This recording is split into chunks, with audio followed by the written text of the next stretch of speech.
आज चलते हैं उत्तराखंड के अतीत में। मैं प्रशांत बडोला आपका प्रशांत गढ़वाली चैनल में हार्दिक स्वागत करता हूं।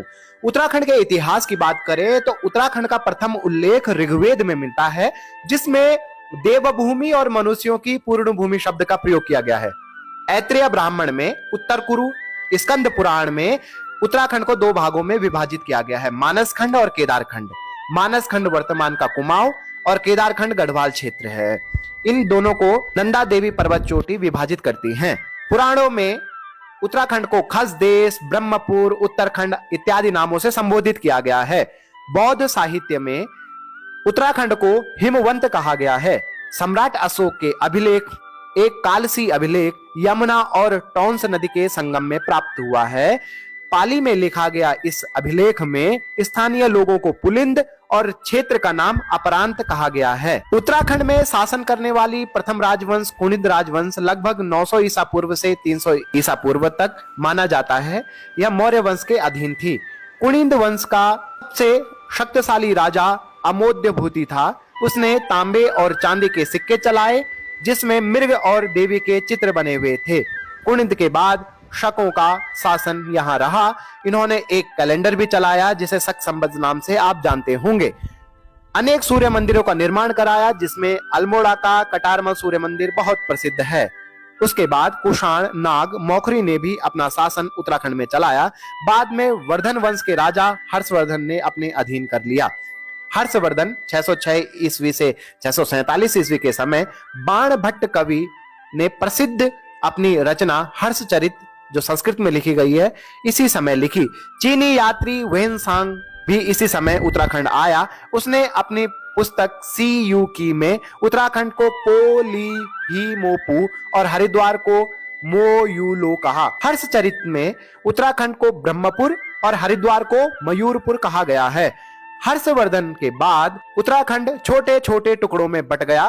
बाद में 700 ईस्वी में इन छोटे छोटे टुकड़ों को कार्तिकेयपुर राजवंश ने अपने राज्य में जोड़ लिया। प्रारंभिक 300 सालों तक चमोली जोशीमठ के कार्तिकेयपुर में इनकी अपनी राजधानी थी, लेकिन गढ़वाल में परवार वंश के उदय होने के कारण इन्होंने अपनी राजधानी कुमाऊं के अल्मोड़ा बागेश्वर बैजनाथ में स्थित कत्यूरी घाटी में अपनी राजधानी परिवर्तन कर दी। इनकी राजभाषा संस्कृत और लोक भाषा पाली थी। इन्हीं के शासनकाल में आदि गुरु शंकराचार्य आए और इन्होंने बौद्ध धर्म के प्रभाव को खत्म कर बद्रीनाथ मंदिर और केदारनाथ मंदिर का जीर्णोद्धार किया। इससे पहले माना जाता है कि बद्रीनाथ मंदिर बौद्ध मठ हुआ करता था, जो अशोक काल के समय बनाया गया था। पहले मैं आपको गढ़वाल क्षेत्र के अतीत में लिए चलता हूँ। 9वीं शताब्दी में 52 छोटे बड़े राज्यों में, गढ़ों में ये बढ़ गया था और इन्होंने अपने यहाँ गढ़ या किले बना लिए थे। इन सभी राजाओं में सबसे शक्तिशाली राजा था चांदपुरगढ़ का भानु प्रताप। इसी समय गुजरात के कनकपाल यहाँ आए और उन्होंने भानु प्रताप की पुत्री से शादी कर ली और यहीं बस गए। 888 में कनकपाल ने गढ़वाल में परमार या पवार वंश की स्थापना की और चांदपुर क्षेत्र, जो वर्तमान गैरसैंण है, इसको अपनी राजधानी बना दी। परमार वंश के 37वें शासक अजय पाल ने 1515 में बाकी सभी गढ़ों को जीतकर एक नया गढ़ बनाया, जिसे पूरा गढ़वाल कहा गया।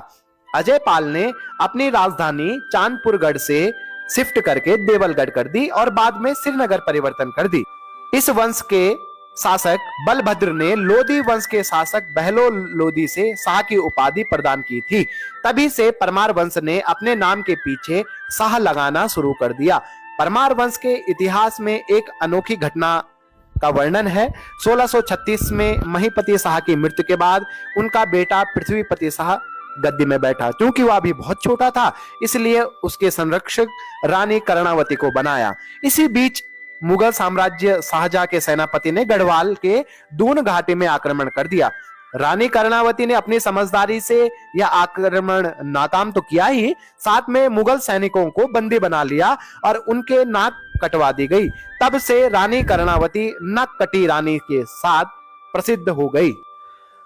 गोरखाओं का आक्रमण 1791 में गढ़वाल क्षेत्र में भी हुआ, पर यह कामयाब नहीं हो पाए। लेकिन कुछ समय बाद 1803 में जब गढ़वाल में भयंकर भूकंप आया तो गढ़वाल कमजोर हो गया और इसी का फायदा उठाकर गोरखाओं ने गढ़वाल के कुछ हिस्से पर अपना अधिकार जमा लिया। तत्कालीन गढ़वाल के राजा प्रद्युम्न शाह ने 14 मई को देहरादून में खुड़बुड़ा मैदान में गोरखाओं के साथ युद्ध किया। उनकी मृत्यु हो गई और इस युद्ध के बाद लगभग गढ़वाल का आधे से ज्यादा क्षेत्र गोरखाओं के अधिकार में आ गया। प्रद्युम्न शाह के पुत्र सुदर्शन शाह ने अंग्रेज गवर्नर लॉर्ड हेस्टिंग्स से मदद मांगी और उन्होंने मदद की भी। 1814 में अंग्रेजों की सेना गोरखाओं के खिलाफ युद्ध में निकल पड़ी और उन्होंने गोरखाओं से गढ़वाल को स्वतंत्र कर दिया। अंग्रेजों ने 7 लाख युद्ध का कर्ज न चुकाने पर गढ़वाल के पूर्वी हिस्से पर अपना कब्जा कर लिया। मजबूरी में सुदर्शन शाह ने अपनी राजधानी श्रीनगर से टिहरी स्थापित कर दी। अब से परमार की जागीर टिहरी रियासत कहलाने लगी। 1815 में अंग्रेजों ने कुमाऊं भी गोरखाओं से जीत लिया। 28 नवंबर 1815 में अंग्रेज और गोरखाओं के बीच संगोली संधि हुई और इसके बाद कुमाऊं और गढ़वाल का सभी क्षेत्र टिहरी रियासत को छोड़कर अंग्रेजों के अधिकार में आ गया। 1815 में जब टिहरी रियासत को छोड़ उत्तराखंड का सभी क्षेत्र अपने अधिकार में ले लिया तो इस संपूर्ण क्षेत्र का पहला कमिश्नर बना कर्नल गार्डन और इस जीते हुए क्षेत्र का नाम दिया कुमाऊं जनपद और कुमाऊं का परगना पौड़ी को बनाया गया। परगना मतलब प्रशासनिक इकाई। पौड़ी गढ़वाल उस समय ब्रिटिश गढ़वाल कहलाया और उसका मुख्यालय श्रीनगर बनाया। कुमाऊं के इतिहास की अगर हम बात करते हैं तो प्रथम राजवंश कार्तिकेयपुर राजवंश को माना जाता है और इनका प्रसिद्ध राजा था बसंत देव जिसने बड़ी भारी उपाधि धारण की थी, परम द्वारक महाराजाधिराज। कार्तिकेयपुर राजवंश के बाद उन्हीं के एक शाखा कत्यूरी वंश का उदय हुआ और साथ में इनके अन्य शाखाएं अस्कोट के रजवार, डोते के मल, कत्यूर के अशांति देव वंश इन्हीं की शाखाएं हैं। इसी समय पश्चिमी नेपाल के राजा अशोक चल ने 1191 में कत्यूरी राज्य पर आक्रमण किया और उनसे कुछ हिस्सा अपने अधिकार में कर लिया। कत्यूरी शासनकाल का आखिरी शासक था ब्रह्मदेव, बीरदेव या बीरमदेव। इसी समय भारत पर लगभग 1398 में तैमूर लंग ने आक्रमण किया। हरिद्वार में उसका सामना ब्रह्मदेव से हुआ। इस युद्ध में ब्रह्मदेव मारा गया और इस तरह कत्यूरी वंश का भी अंत हो गया।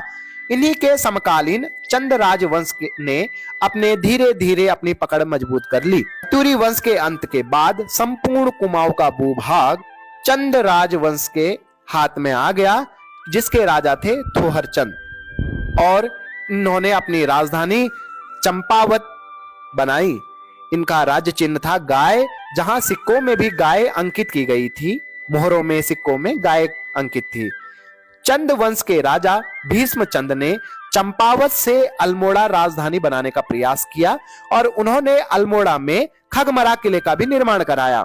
जैसे कि खगमरा किला निर्माण हुआ, 1560 में भीष्मचंद की मृत्यु हो गई और वो राजधानी वहां पूरी तरीके से स्थापित नहीं कर पाए। बाद में बालो कल्याण चंद ने चंपावत से बदलकर अपनी राजधानी अल्मोड़ा कर दी और लाल मंडी का किला और मल्ला महल का किला का निर्माण कराया और इस तरह बालो चंद कल्याण ने अल्मोड़ा नगर को 1562 में स्थापित कर दिया।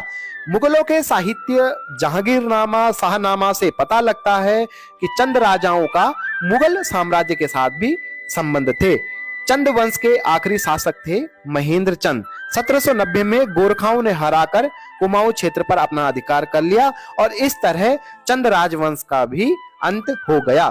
गढ़वाल और कुमाऊं का क्षेत्र जब अंग्रेजों के अधीन आ गया तो पहले कमिश्नर कर्नल गार्डन के बाद दूसरे कमिश्नर बने जॉर्ज विलियम ट्रेल। 1834 में इन्होंने हल्दुवानी से इसका नाम बदलकर हल्द्वानी कर दिया। हल्दुवानी इसीलिए कहते थे क्योंकि यहाँ हल्दू नाम के पेड़ बहुत मिलते थे। हल्द्वानी पहाड़ के बाजार नाम से भी बड़ा प्रसिद्ध था। 1883-84 में अंग्रेजों ने बरेली से हल्द्वानी तक रेल के ट्रैक बिछा दिए और बाद में उसे बढ़ाकर काठ गोदाम तक ले गए ताकि यहां से लकड़ी का व्यापार कर सके। काठ गोदाम में अच्छी प्रकार की लकड़ियां मिलती थी, इसीलिए उसका नाम काठ गोदाम था। 24 अप्रैल 1884 में बरेली से काठ गोदाम तक पहली ट्रेन चली थी। जिले के निर्माण की अगर हम बात करें तो 1891 में कुमाऊं जिले के दो भागों में विभक्त था, एक अल्मोड़ा और नैनीताल। 1947 तक यह स्थिति बनी रही जब देश आजाद हुआ। भारत आजाद होने के बाद अल्मोड़ा, नैनीताल और पौड़ी भारतीय गणतंत्र का हिस्सा बन गए, किंतु तत्कालीन टिहरी रियासत के 60वें राजा मानवेंद्र शाह ने शुरुआती समय में भारत में मिलने से इनकार कर दिया, लेकिन जनता के आंदोलन के कारण राजा को अपना फैसला बदलना पड़ा और 1 अगस्त 1949 को टिहरी रियासत टिहरी जिले यानी भारतीय संघ में मिल गई और यूपी का एक हिस्सा बन गई। उस समय या उससे पहले अनऑफिशियली स्थानीय रूप से अलकनंदा नदी से पूर्व का क्षेत्र कुमाऊं मंडल और पश्चिम का क्षेत्र गढ़वाल मंडल कहलाता था। 24 फरवरी 1960 को टिहरी से अलग कर उत्तरकाशी जिला, पौड़ी से अलग कर चमोली जिला और अल्मोड़ा से पिथौरागढ़ जिला अलग बनाया गया। 1970 में उत्तरकाशी, टिहरी, पौड़ी, चमोली इन 4 जिलों को मिलाकर ऑफिशियली गढ़वाल मंडल बना दिया गया। 1975 में मेरठ से हटाकर देहरादून को गढ़वाल मंडल में मिला दिया गया। 1988 में हरिद्वार को भी गढ़वाल में ले लिया गया। 26 दिसंबर 1995 को नैनीताल से उधम सिंह नगर जिला बनाया गया। 15 सितंबर 1997 को पिथौरागढ़ से चंपावत जिला बना दिया गया। 3 दिन के बाद यानी 18 सितंबर 1997 को अल्मोड़ा से बागेश्वर, चमोली से रुद्रप्रयाग जिला बनाया गया और इस तरह 13 जिले पूरे हो गए और ये यूपी का हिस्सा बन गए। कई आंदोलन और उत्तराखंड के शहीदों को नमन करते हुए इनके योगदान के बाद 9 नवंबर 2000 को उत्तर प्रदेश से अलग होकर भारत के 27वें राज्य उत्तरांचल का उदय हुआ। 1 जनवरी 2007 को उत्तराखंड के तत्कालीन मुख्यमंत्री नारायण दत्त तिवारी जी ने उत्तरांचल का नाम उत्तराखंड कर दिया गया। आशा करता हूं आपको मेरी ये सीरीज पसंद आई होगी। धन्यवाद और नमस्कार।